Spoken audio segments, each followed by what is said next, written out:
Hello and welcome to Tae Kwon Do Training. I'll be your instructor for today's show, Bob Lemire.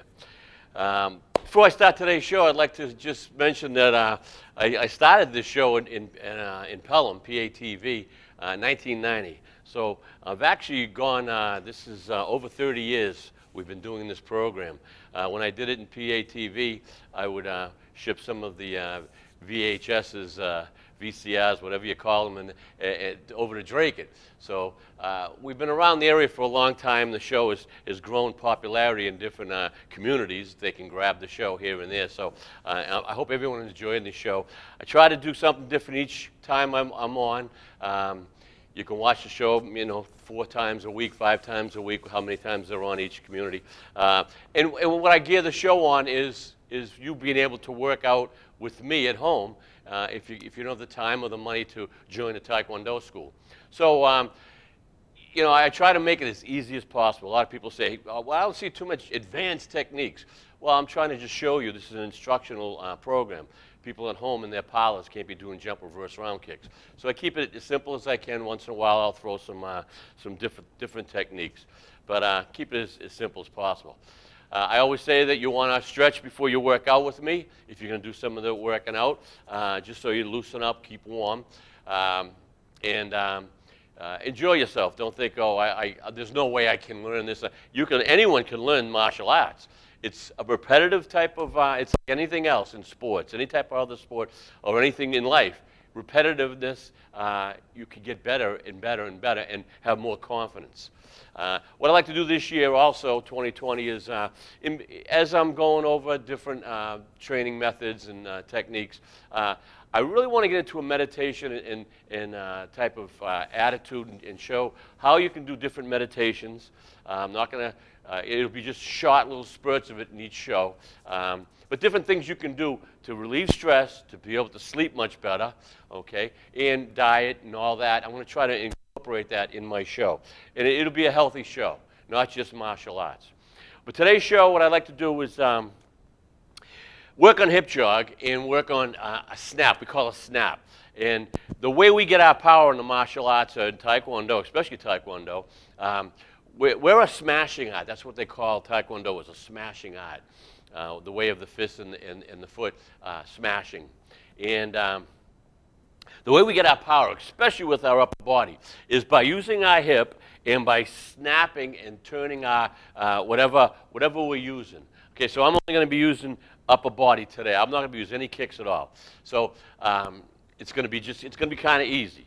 All right, you still want to loosen up. You still want to stretch. All right, make sure all your muscles are kind of stretched out, because when it's cold out, especially in the winter, and you throw a strong motion, that's when you tear the muscle. People get a tear and they say, I pulled the muscle. Well, if you pulled the muscle, you wouldn't be moving it. But if you tear a muscle, that's where you get the pain. Problem is, when you tear muscles, it takes a while for these muscles to repair themselves. All right, and then what it does is it makes the muscle a little shorter, because of the healing process, okay? You get a scar tissue, they call, and that scar tissue is tighter and tighter. So if you do a lot of tearing on your muscles from not stretching, then you're going to get tighter and tighter as you get older. So anyway, what we're going to do is your hands are up, all right? We're going to just go very basic. And the punch, all right? Look, I'm going to go even in slow motion. See my hip? It goes first. My hip goes before I punch, okay? So hip, and then punch. Hip, now look at my punch. My hand's here, all right? So you don't have to touch your chest, but you want it as close as you can. All right? My hip's first, it goes, and then, see as I'm just about to hit my target, I snap. All right? All right? I twist it and I snap it. All right? That's how we get our power. All right? And I mention this, a lot of times you hear me mention things over and over and over because it's that important. And I'm trying to get it into your mind, especially this type of motion with a snap and a hip jog. All your major sports have the same thing. They use their hip, and the hip gives them the power to generate their upper body. If you didn't use your hip and you were batting, this is what you would get. Look at it. You see young kids do that when they first start playing. There's no body movement. When you're using your hips, you have to use all your joints have to be relaxed. But your ankles, your knees, your hips, right? Everything's got to be loose, right? So if you're batting, Everything's got to be loose. And see how the hips go first, and boom. Golf, same thing. They don't golf like this. No, you can't. You got to come up, and you got to snap into it. Football, anything you're going to do, throwing a ball or whatever, it's the snapping. A lot of people don't even realize that. They just play so much that it automatically happens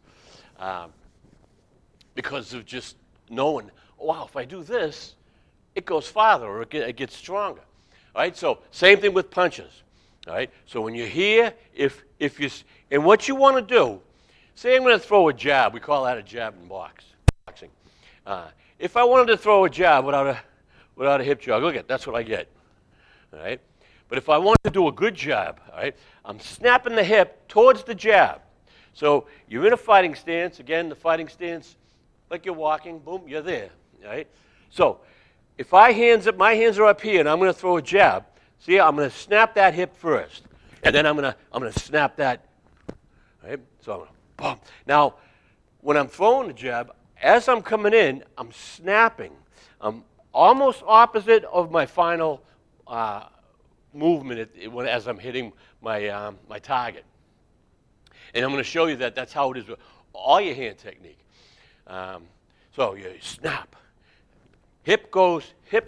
Now I can do the hip action in practice, right, without even throwing anything. Just get the hip, right? And my instructor, Grandmaster Mo Young Lee, he's deceased, but he's the greatest in the world. He would have us do so many hip jogs when we were younger that you would get a pain in here, a runner's pain. And we would get a pain. And everyone would get it together because he'd have a 2-hour class, and he'd made sure you were going to get the pain. You'd get the pain, and you couldn't even move anymore, and he goes, that's good. He goes, because once that pain goes away, next time you're not going to have that pain like you did, okay? So your body gets used to that, all right? That's how much we would work on a hip jog. Excuse me. So if you were here and you snap, you did it without. Same thing with the other way. What you're doing is you're taking your ankles and your feet, and you're trying to swing. You're giving a little push. See, it's a little push. You can barely see it. And I'm pushing off to get my hip snapping into the direction. Now, a lot of people at home saying, that's way too much advanced for me. It's really not. And you practice, say in a horse riding stance here, just punch like this. All right? Practice that type of punching. All right? Then try to put a little snap. Practice this. Try to put a little snap. See the snap. Right? Now, as you're doing this, your hand's going to be opposite until it reaches its destination. Right? Boom, boom, wah, wah. All right? Wah, wah, wah. See? Wah. Those are your punches. So you practice those in the mirror just that way. All right? So if you see yourself in the mirror going, all right, you're going to get a little power, but very little power. But if you snap, you snap and snap. Your whole body gets right into it. If you watch boxing, Muhammad Ali, I'm old school. I haven't watched boxing in a long time. But back in the day, I watched every match. And people like Muhammad Ali, Joe Frazier, and Mike Tyson and stuff, when they go in, right, you'd say they would put in a jab, they would snap their hip, snap it up there. All right? Muhammad Ali would snap. He'd go like this. It looked like nothing, but he was putting his hip into it, and he was snapping that jab right out. Sounds like a boxing class I'm giving right now, but we're right now into those type of punches. And that's where they get their power. All right, so let's go something different. All right, knife hand. Say a knife hand. And we do, say, from fighting stance, we do a knife hand to the side. Right? Knife hand to the side. Knife hand, right? Fingers tight together, bend that middle finger, right? And then have the other fingers kind of follow a little. Take your thumb, press it really hard against your hand, all right? Now from here, say you were just doing a knife hand strike to the side. You're looking to the front, but someone's coming to the side, all right? You're opposite, your hand's this way, and then it snaps, all right? It snaps at the last second. Now, you could stand there in the mirror and just do this. All right? You could just do this. right? See, no hip jog. Or you could try to practice this. 1, 2, 3. Look at 4. Snap towards it. Right. 5. Right. When you practice that type of exercise, horse riding stance, snap, snap. And see, I'm bringing the other hand back also. Snap, snap, snap, all right? You did a whole half hour or an hour of hand techniques and doing that. You're going to be tight in here. You're going to be hurting in here. But what it's going to do is, might as well do some sit-ups, crunches, planks, whatever you want to do to increase that nice muscle you want, all right, for your six-pack, if you're going for your six-pack. But just to get your stomach muscles working, that really does it, all right? You're moving. As you're doing that, it tightens up, all right? So your little exercises. 1, horse riding stance. Horse riding stance, they call it like that. You bend your knees, right, slightly. Your feet are just a little more than shoulder width apart, all right? We practice this. This isn't the fighting. You don't fight in the fighting horse riding stance, excuse me. You don't fight in that stance. It's impractical. But you can practice something like this, all right? Just stand there and just try to get.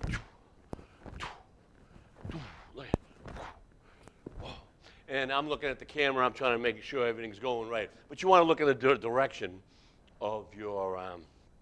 You want to look in the direction of your target, right, all the time. And if there's 2 targets, in between both, get your peripheral vision. Okay. Now, when you do any type of technique like that, do both sides. Now, I'm only going to do my right tonight, just because, just so I can do some different techniques. And I actually kind of hurt my my left arm the other day working out. I strained it. Great thing about martial arts, about Tae Kwon Do, we have our legs, we have our whole body to work out, all right? So if we hurt something, say I hurt my arm, I would still go to class. I would tell my instructor, hurt my arm, I'm going to kind of relax on this tonight. But I can use my right arm, and I can use my kicks, all right? And I can use the rest part of my body. I can let this arm just go lightly, keep it loose and stuff, and let it heal. But I can do a whole workout, all right? So that's the great thing about Tae Kwon Do. You have a lot of weapons, all right? So work the weapons that feel good, all right? Sometimes people have a bad knee, and that's gone. That knee's going to be gone. They still train in martial arts, never kick with that foot again, but use your kicks, use your hands, and stay away from that, use your other foot. All right, so we have a lot of weapons, and that's a great thing. When we're going to do any of these hip movements, even on your blocks, you're going to be doing with your blocks, any block you do. All right? So any hand attack, any block, it's going to be the same thing. And any block you do, say a high section block, see how I start opposite direction of where I'm going to end up. Opposite direction of where I'm going to end up. Opposite direction of where I'm going to end up. Look at it. So that snap at the last moment, all right? Snap at the last moment. All right? Boom. That snap is where the power generates, all right? And if you kind of look, all right, see how my hip's going into it, right? And my whole body looks like what you call a whip.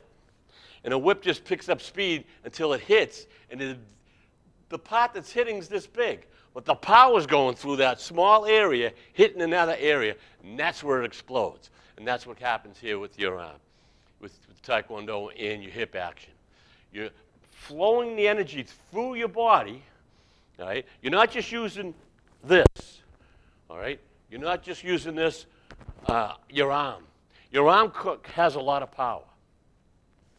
But your whole body together, all right, that's where all the power, you're throwing that power out.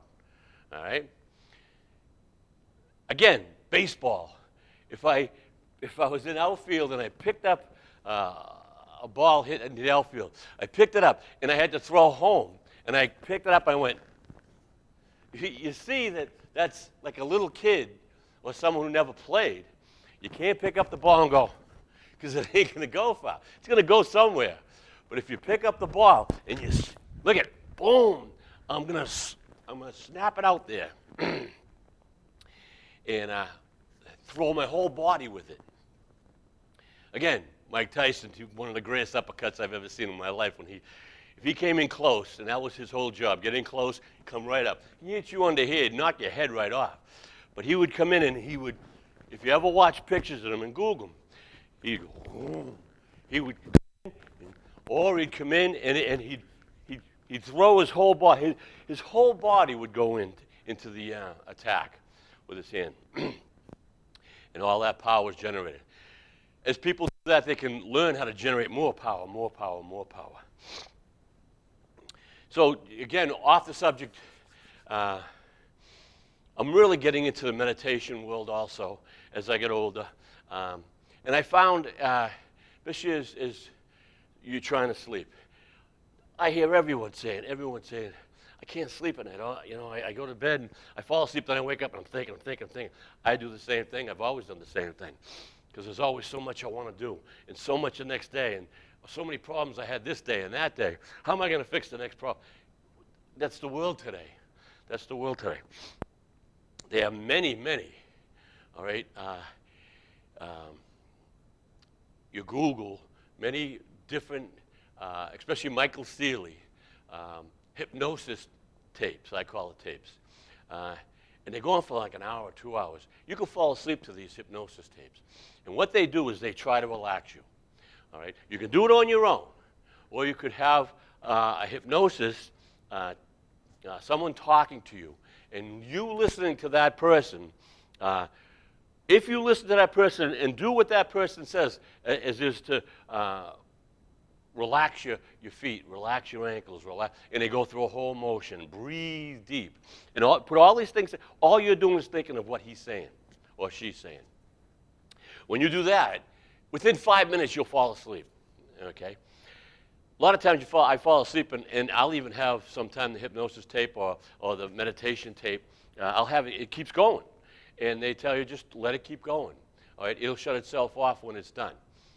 So say it's an hour, and you fall asleep in 5 minutes, 10 minutes. Your subconscious is still listening and can still hear what he's saying. So you kind of want to know what they're saying and have a reputable. Michael Seeley is one of the best I've listened to. You listen to him, and if you listen to him and do what he says, especially with the breathing, just breathe in heavy and relax. When you relax your breathing, relax your whole body. And then he'll say some words, talk about confidence or whatever he does. You'll sleep really well, or you'll fall asleep, okay? If I wake up in the middle of the night, okay, my tapes are all done, but I've slept probably 2 or 3 hours. I wake up, now, I can't fall asleep again. I'll do some counting, and I like to do the counting. And I start at the number 20. And I'll breathe in as much as that air as I can take into my body. And I'll hold it for a couple of seconds, and then I'll relax it, all right? I'll exhale all the air. So I'm breathing in cool, fresh air, holding it, letting it go through my body, letting it go through my bloodstream, doing everything it has to do for my body. Then I exhale, and I can feel the warmth. And I consider that warmth is bad air. I'm getting rid of all the bad air and the bad energy. So I'm breathing in good energy, all right? Good energy and good clean air, and then I'm getting rid of the bad air and the bad energy. When you're counting, so say if I count, a lot of people say start from 99 or 100. If I start from 100 and it's too much thinking, I start from 20. I don't want to think too much. I'm in bed. The last thing I want to do is think. But if I go 20, breathe in, hold, exhale. 19. Look at the numbers. The numbers are right there in the top of your head, all right? You're inside your head. You can see the number 19. So all you're looking at is the number 19. As you're breathing in, hold that breath to where it's a little uncomfortable, then let it go and let everything leave, almost like there's no more air in your body. After about the 5th time you do this, the number 15, you're going to start feeling relaxed. You have no choice but your body's just relaxing. You're making it work a little bit. It's relaxing. You're not thinking of anything but the numbers, all right? 14, 13, 12, but you're breathing in each time, and you're looking at that number. You can see that number. And when you breathe out, now you're looking at the next number. I rarely get to 10 from 20, and I'm out like a light. And I've done some classes with brand new students, and I have them sit down, lotus position, at the school or wherever I was teaching, and I have them do these breathing exercises. And I would watch them. Some will almost fall asleep right in sitting in position in a class. All right? They come in, they're nervous, and I said, let's get rid of these nerves. Let's have some fun if you've never meditated before or done breathing exercises. Almost all meditation that I think is reputable and good has some sort of breathing repetition and breathing exercises. So, even if you don't want to count, inhale. Fill up your body, fill up your diaphragm, fill up everything. They say fill up your stomach. Well, you're not filling up your stomach. Fill up everything, all your lungs, fill up everything. Hold it, all right? Don't start coughing, and then let it go. And then when I say let it go, exhale like all of it's gone. There's nothing left. Then do it again. Now you get a little tired from this. This is a little exertion. But after about the fourth or fifth time, as I say, I've told some of these people, you won't make it 10 times, and you'll fall asleep if you're laying down. So they come back to me the next day or the week later or whatever, and I can't believe it. I showed my friends this, and I told them about it. I couldn't get past 10.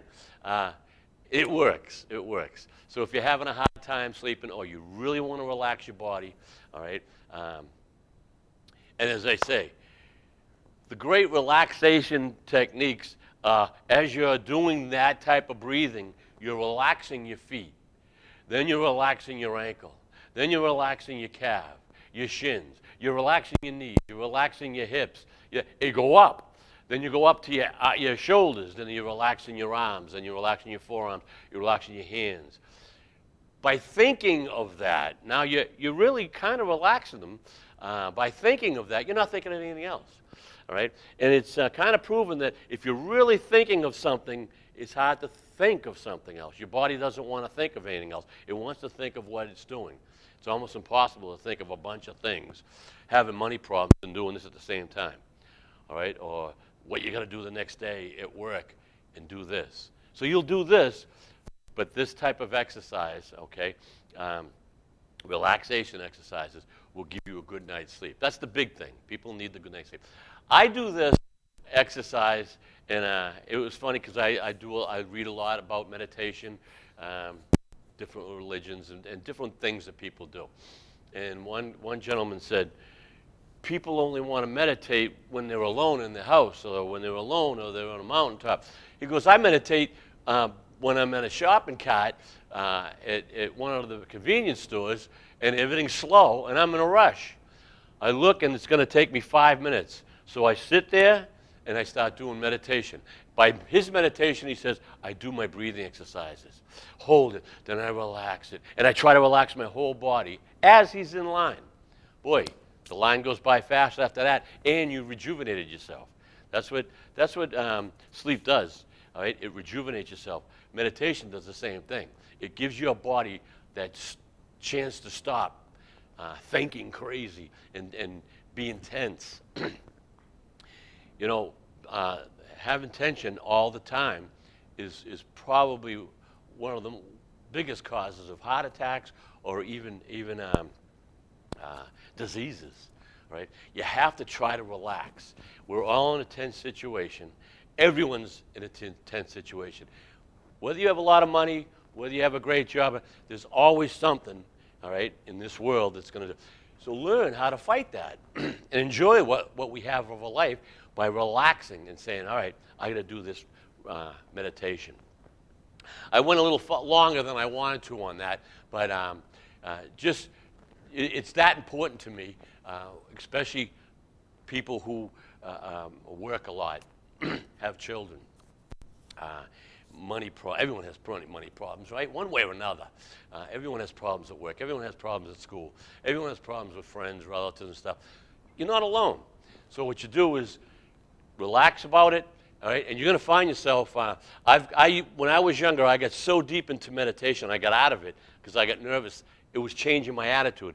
I don't know why I got out of it. I got scared. I was a teenager, and I went, wow, this is making me a different type of person, all right? And I should have just not worried about it at the time. But as I got older, I realized it was the right thing to do. And the great thing is not this show. You can Google anything at any second. 5 seconds, you could have meditation, breathing exercises. They go hand in hand, and you're going to find thousands and thousands of them. Try to get a reputable one. Look up who's reputable and who's not. They have it for anything to improve your attitude, to enlighten your spirit, to increase your physical activity. There's a million of them. But what it is to try to get into your mind, that mind frame, as you're doing your breathing exercises.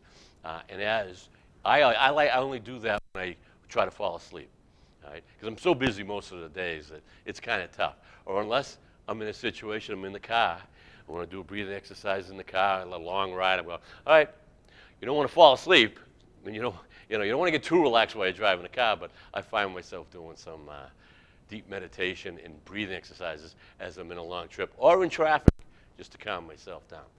I guess that's all the time I have for tonight's show. Hope you've enjoyed it. Till next time, have fun and train hard.